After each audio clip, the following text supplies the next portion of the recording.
Nos encontramos con Sergio Berenstein, quizás uno de los mejores analistas políticos del momento, una persona que nos va a poder desentrañar un poco de esta realidad argentina. Sergio, ¿cómo estás? Buenas tardes. ¿Qué tal? Buenas tardes, muchas gracias. Bueno, lo primero que quería llevarlo, digamos, a un plano actual. ¿Cómo ve el cierre de vuelos, tanta gente que quedó afuera, para retrasar un poco la llegada de la cepa Delta, pero ya pasó un año de la pandemia y seguimos con estas medidas tomadas de apuro? ¿Cuál es su análisis? Año y medio, ¿no? Sí. A ver, me parece que una de las características cuando uno analiza en conjunto Sí. la política pública nacional, en algunas provincias también, incluso en algunos municipios respecto a la pandemia, tiene dos emergentes, una la improvisación y la otra la exageración. Sí. Improvisamos todo, no hubo un plan estratégico, no hubo un seguimiento lamentablemente riguroso, a partir de los cuales tomar decisiones en función de datos. De hecho, en la provincia de Buenos Aires, por ejemplo, no había clases, después hubo clases y no se modificó en absoluto la situación epidemiológica como para justificar semejante giro, ¿no? Sí.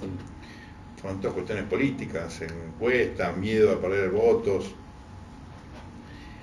Y la exageración llevó a cerrar todo al comienzo porque no había información, abrir todo después porque la gente estaba cansada, ahora de vuelta, adentro no hay ninguna restricción prácticamente y afuera nos aislamos.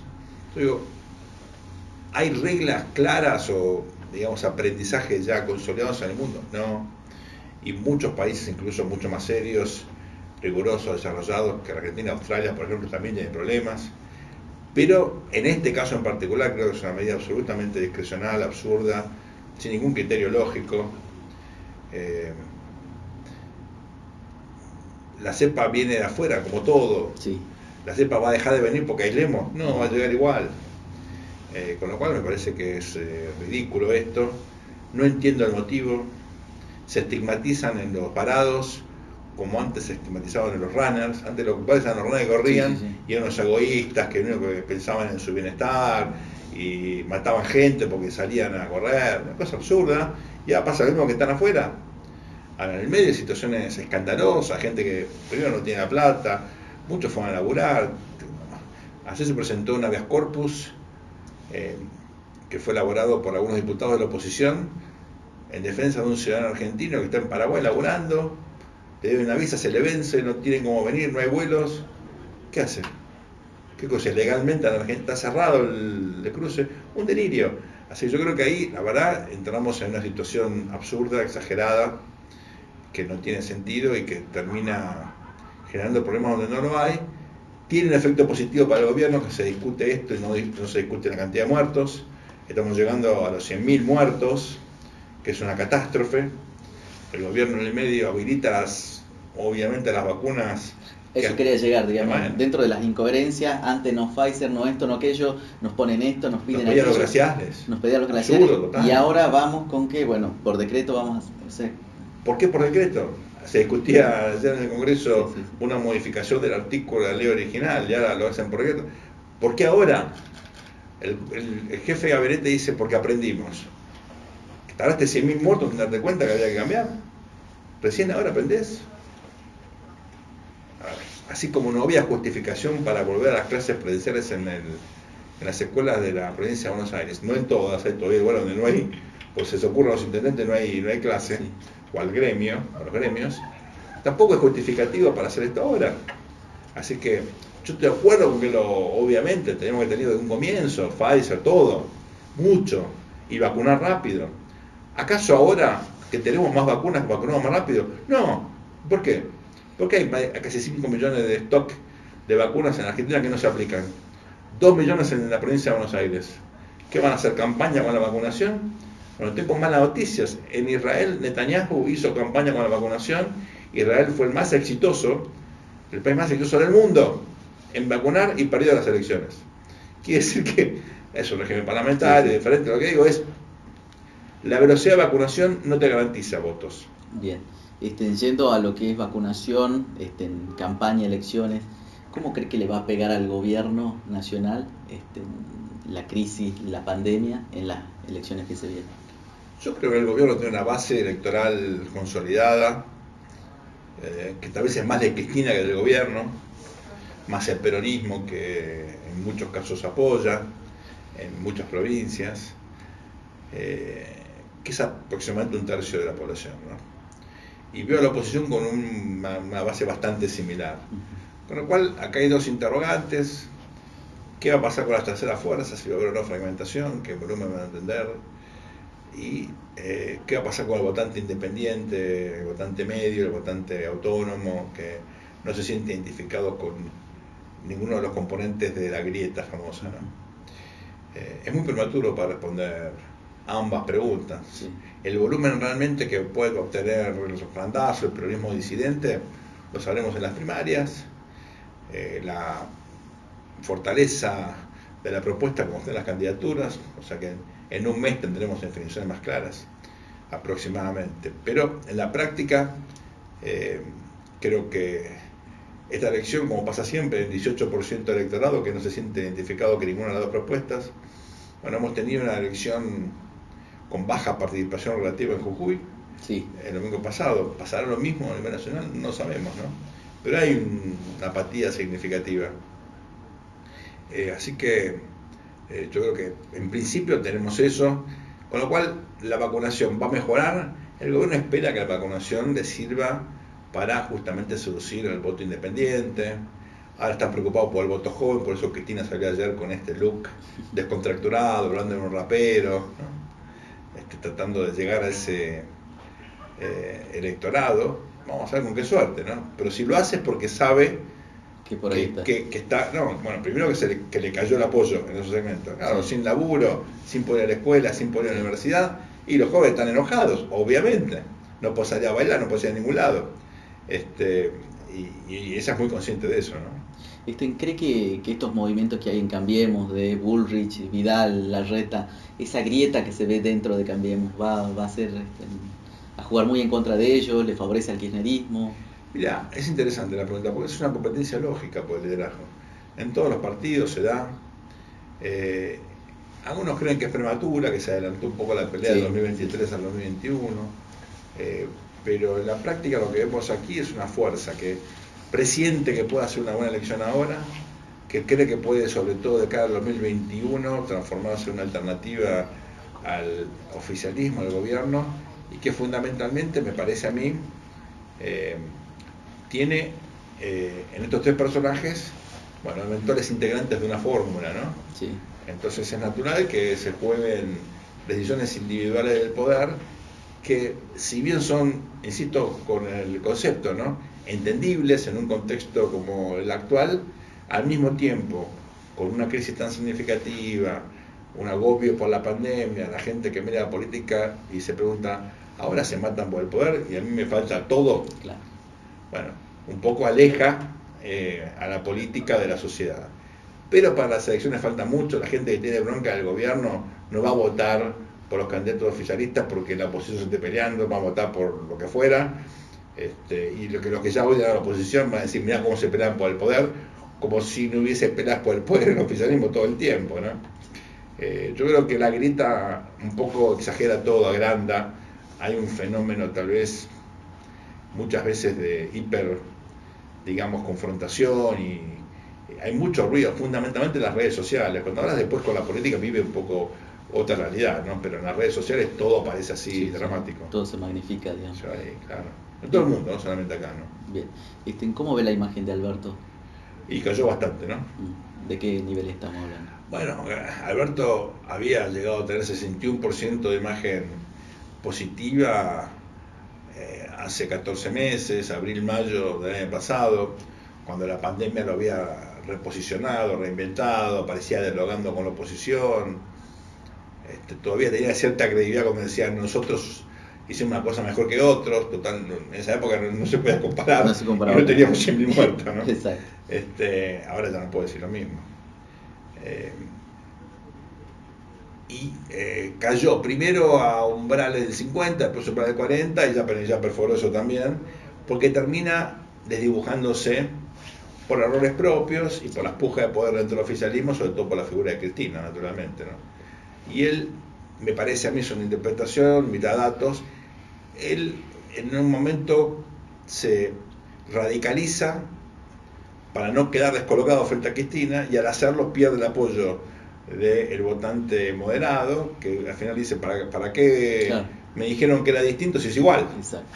Entonces él termina como volviendo a representar una base, pero digamos, si el que tiene buena imagen de Alberto es porque dice lo mismo que Cristina, con lo cual él termina, digamos, acortando mucho su capacidad de convencer al votante no tradicional del Frente para el Frente de Todos, ante el Frente para la Victoria, el votante cristinista, con lo cual ya se diluyó, ¿no?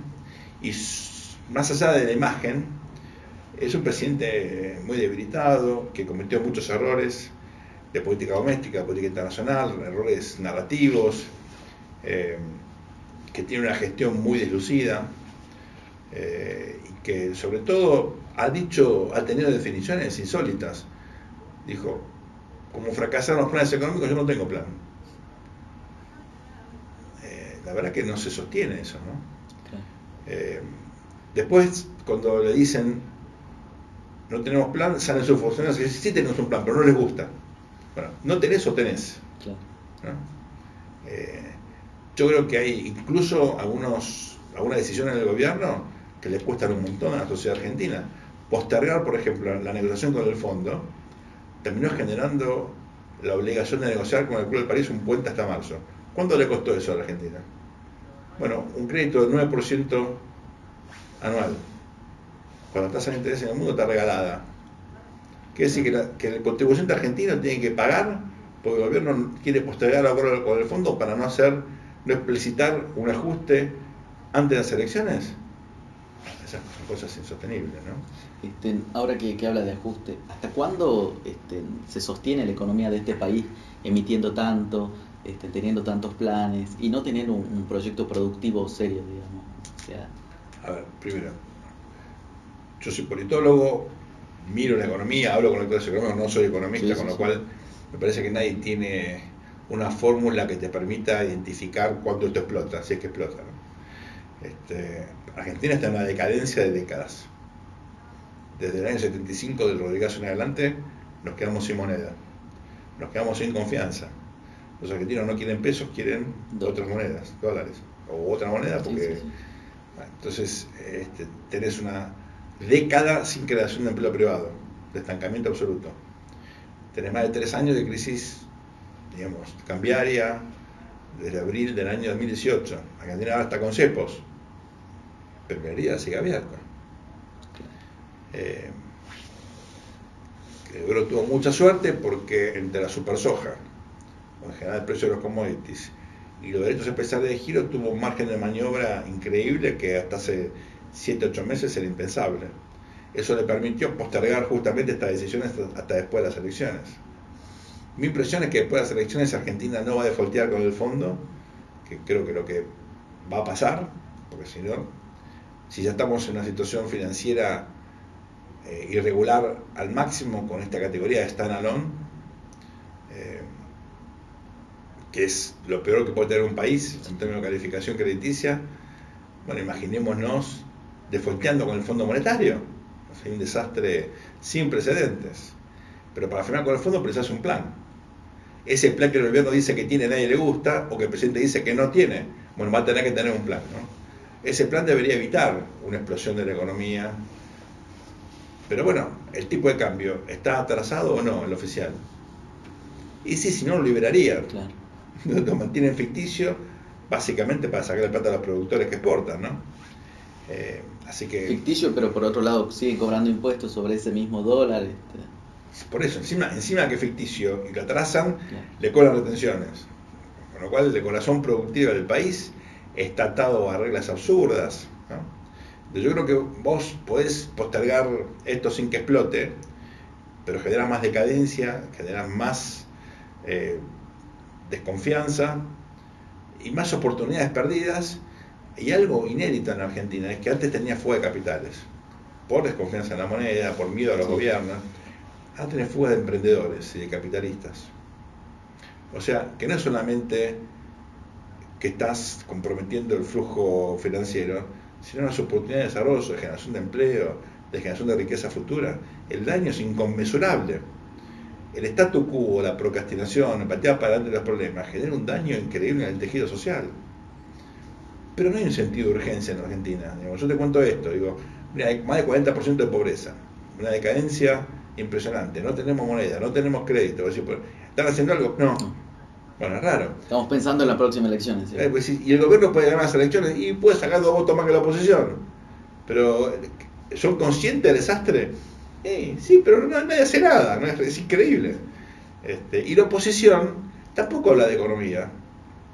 Lo cual pone de manifiesto algo increíble, que no hicieron el duelo del desastre de Cambiemos, económico, y tampoco tiene propuestas para la realidad. Entonces, ¿cómo puede ser que una situación caótica económica, desastrosa, con la gente tan mal, no incite a la clase política a discutir estos problemas? No, ni el gobierno ni la oposición, eso es gravísimo. Y en este berenjenal, digamos, de cosas. Buena definición. ¿Ve algún político, alguna figura que pueda llegar a tener alguna relevancia pensando en 2023? Digo, no sé, la reta. O sea que yo no creo en las personas.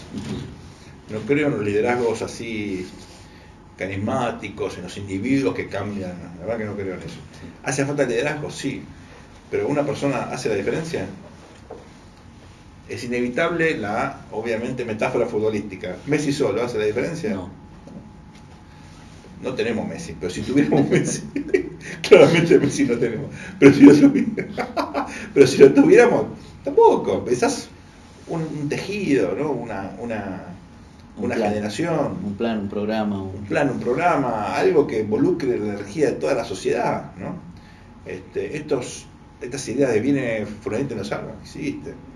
Y por eso yo creo que tiene que ser un sentido de urgencia colectivo que mueva, que ponga en movimiento las capacidades de una sociedad como la Argentina, que existen, pero están como disgregadas, están como sin coordinación, y seguimos perdiendo tiempo y pagando un costo enorme por no tomar decisiones, ¿no? Por último, ¿cómo ve la relación del presidente con los gobernadores, digamos?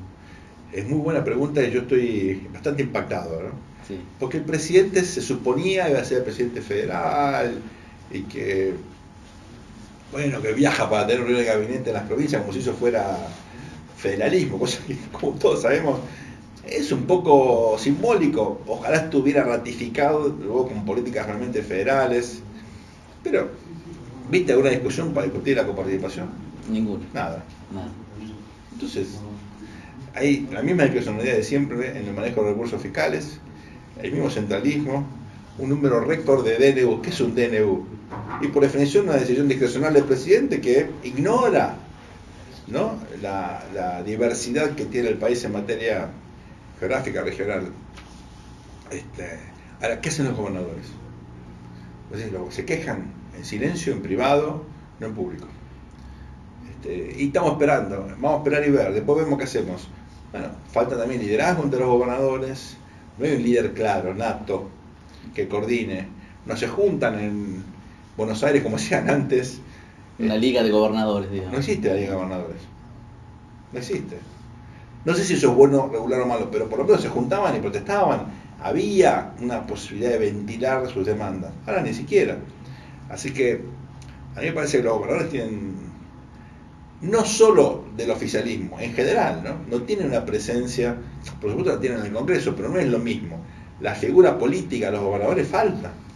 Y el país, por default, termina dominado por una discusión de Buenos Aires, donde ahí sí, digamos, a mí me llama la atención, pero por ejemplo, ¿quiénes son los candidatos supuestos, para el 2023? Bueno, supone que el presidente sí puede querer reelegir. Sí. Uno sabe que Cristina quiere que sea Axel, que es porteño, gobernador de provincia, pero porteño. Sí. O Máximo, que se convirtió en bonaerense, Sí. O ella, que también, terminó siendo senadora por la provincia de Buenos Aires. ¿Y en la oposición? Larreta, jefe de gobierno. Vidal, ex gobernadora, ex vicejefa. Bullrich, Ciudad de Buenos Aires. Macri, de la Ciudad de Buenos Aires. Presidentes de oposición, toda la Ciudad de Buenos Aires. Bueno, hay un problema. se te acabó hay un problema. Me parece que el interior perdió presencia política en el liderazgo competitivo a nivel presidencial, y eso hay que modificarlo, ¿no? Por último y cortito, en esta tarde das una charla que se llama Las claves para entender Argentina. Corto, ¿cuáles son las claves para entender este país? La clave de sol, la clave de fa.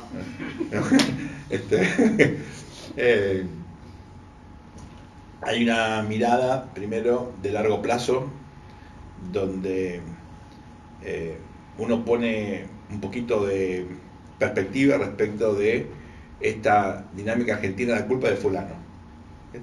La culpa de fulano, de fulanita, de sultano, no porque este vino se endeudó y el otro no sé qué cosa. La crisis lleva más de 50 años. Quiere decir que los que protagonizan este capítulo son parte de la trama, no se agota ahí. Más complejo, más profundo, ¿no? Entonces, primero, no personalicemos. No digo que las personas no sean un problema, lo que digo es que no son el problema. Son parte de un tejido muy complejo, ¿no? Sí. Entonces, si ya despersonalizamos, podemos ir a los problemas de fondo, ¿no? Argentina tiene un problema institucional muy profundo, tiene un problema de gestión y tiene un problema de decadencia, que yo defino como 3 conjuntos que hay que pensar integralmente: Estado, mercado y democracia. Entonces me preguntan, ¿cuál fue la última vez que la Argentina pensó qué economía capitalista quería tener? Nunca pensó. Pues, pero nunca diseñaron nada. No, ¿cómo funciona? Mal. Bueno, lógico, si nunca diseñaste, ¿por qué va a funcionar bien? ¿Por casualidad? En general, las casualidades son raras, sobre todo las positivas, ¿no? ¿Quién diseñó la democracia? Nadie. ¿Cómo funciona? Mal. Y pues sí, lógico, no fue diseñada. ¿Y quién diseñó el aparato de Estado? Nadie. ¿Cómo funciona? Horrible. Entonces, los 3 principales mecanismos que generan progreso, oportunidades, funcionan mal porque nunca nadie la diseñó. Pregunta, ¿vamos a diseñarla o vamos a seguir mirando cómo esto inercialmente funciona mal? Cada vez peor, como una bola de nieve. Bueno, es una pregunta, ¿no? No sé la respuesta, yo planteo la pregunta. Esa es una clave. La clave a largo plazo es: no focalicen las personas, miren los problemas, y estos problemas hace mucho existen. Estas personas, por supuesto, los agrandan porque no van al fondo de la cuestión, le echan la culpa al otro. Pero si mira, yo decís, el problema es el endeudamiento. No, es el déficit fiscal. Pero con inflación o con deuda. Pero no es el endeudamiento, es la consecuencia del problema, no el problema. Bueno, esa es la típica cuestión que hay que empezar a pensar, porque cuando vos analizás el endeudamiento decís, ¿y por qué tengo esto? Y porque tengo un Estado que no funciona. ¿Y por qué no funciona? Y porque, entre otras cosas, no educamos a los funcionarios. ¿Cuál es la escuela de administración pública de la Argentina? No hay. ¿Cómo funciona? Mal. Pero son todas preguntas lógicas las que yo hago y las respuestas son obvias. ¿Alguien construyó un sistema de formación de burócratas? No. ¿Qué hacen? Desastres. Y lógico, si no los educaste. Ahora, si a vos te da la muela, ¿a dónde vas? ¿Al carnicero? ¿Por qué vas al dentista? Y porque te duele la muela, porque es un profesional. Bueno, y si tenés que hacer política pública, ¿a quién más? Y tendrás que ir a una escuela de administración pública. No la tenés. Claro. Bueno, estas cosas básicas son lo que hay que discutir. Yo digo, hasta que no resolvamos las cuestiones más básicas, ¿vas a seguir teniendo problemas? Sí. Pero otra clase de problemas, no lo fundamental, no lo más obvio. Entonces, podés decir, pero lo que está diciendo es muy sencillo. Está bien, pero son cosas que no resolvimos nunca.